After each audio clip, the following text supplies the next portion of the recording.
Hi, my name is David Murray, and I'm the administrator at Trinity Academy. I came to know about Trinity Academy, ironically enough, from my mother. She had been telling me about the school for a long time, how wonderful this classical Christian education was and how God's hand was on it. It took a while for me to actually listen to my mother, but eventually I did look into it in the Lord's timing, and it was the perfect timing. What made Trinity Academy attractive to me was it made sense. Everything about the school made sense. To teach our students that there is truth and truth can be known, that truth is perceived and comes from Scripture as a framework, that we look into the worldview of each child to partner with parents, to teach our students logic in an age of information overload, to teach students to be eloquent and to show good comportment. Everything about it made sense. Everything about it craves or screams, this is what society needs. The mission of Trinity Academy is to provide a classical education with a Christ-centered focus for academic excellence. Academic excellence is helping students reach their potential, helping students become masters of skills and concepts so that they be able to transfer and so that they're able to go into society and be able to understand a myriad of information, because those skills and those concepts transfer from situation to situation. To recognize truth is part of academic excellence, to be able to quickly adapt from situation to situation, and to be lifelong learners. That is academic excellence. A classical education has to do with methods and modes that have stood the test of time. Students at Trinity Academy, they study themes, they study ideas that mankind has struggled with throughout all of its existence. We use books that relay those themes. We want our students to get at the core of their worldview. So in the grammar school, students learn and they memorize. They memorize, but they do so in a wonder-based mode. Students love to learn. They're sponges. They love to explore. They love to take apart. They love to ask questions. And so what ends up happening is we take advantage of that. We play songs, we learn chants, we memorize, we have fun with them. But we build this huge, broad foundation of facts and knowledge so that when the students get to the next developmental stage, which is when the students start to argue more and more, we teach them logic. We teach them what is a logical fallacy. So we want our students to be able to recognize fallacies. We want them to think logically. We want them to be able to discern what is right and wrong. And we want them to get at the core of what they believe. Next, when they go into 10th grade, they start to, or more so, each stage kind of bleeds into each other. We're still teaching knowledge throughout it. We're still teaching logic even at the younger ages. But it's the focus more when they get into the rhetoric stage is to learn how to speak eloquently, how to be better communicators, how to communicate and get your arguments across, how to be a better listener in this day and age where we shout over each other. How can we communicate and how can we get people to understand what we're saying as well as hear what they're saying, understand what they're saying? We love to look at these themes in classical education. We love to pull out ideas and compare it and look at it in the light of what does historic Christianity say? What does the Bible say about this?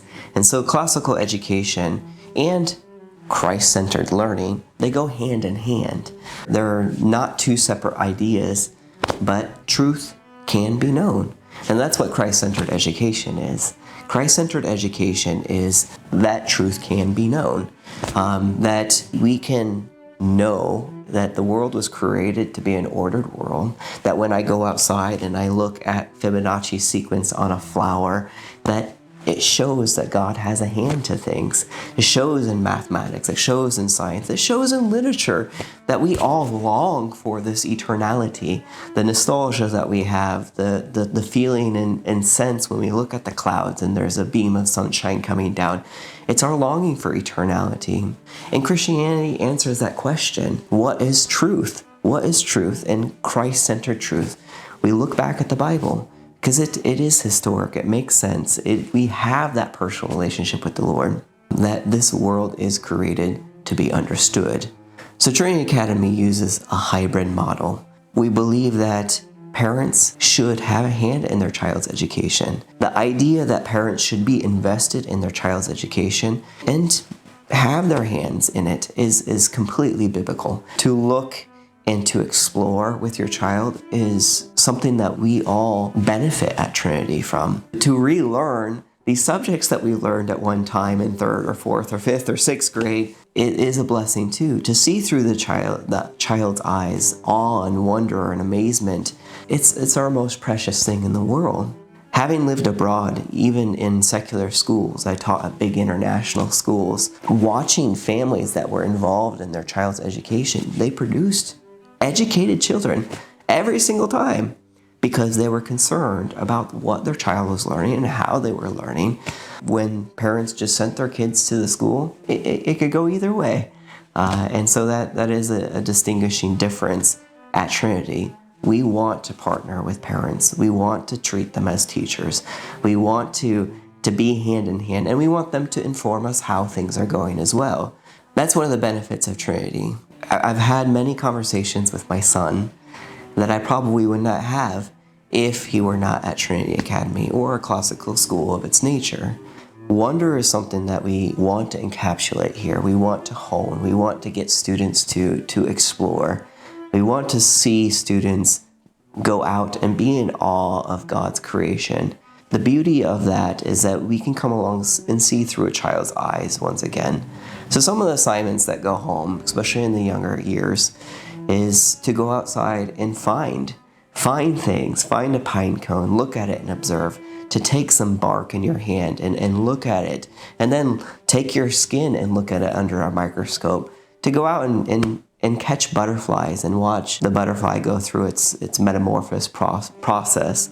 It is neat. It is neat to see that and to watch your son or your daughter go through that with you and explore. A classical Christian education, especially with the hybrid model, is hard. It is hard. It is difficult. But man, is it rewarding. It is wonderful to invest in a child and to be with people who want to see your child succeed, to see them equipped for everything that is coming their way, to establish lifelong learners, to teach a child not what to think, but how to think, and to go into the world and discover, but to be prepared for this world, which was created good in God's image, but is fallen. It's beautiful, but it is hard. There is nothing easy about that process. It's not convenient, but it is vastly rewarding.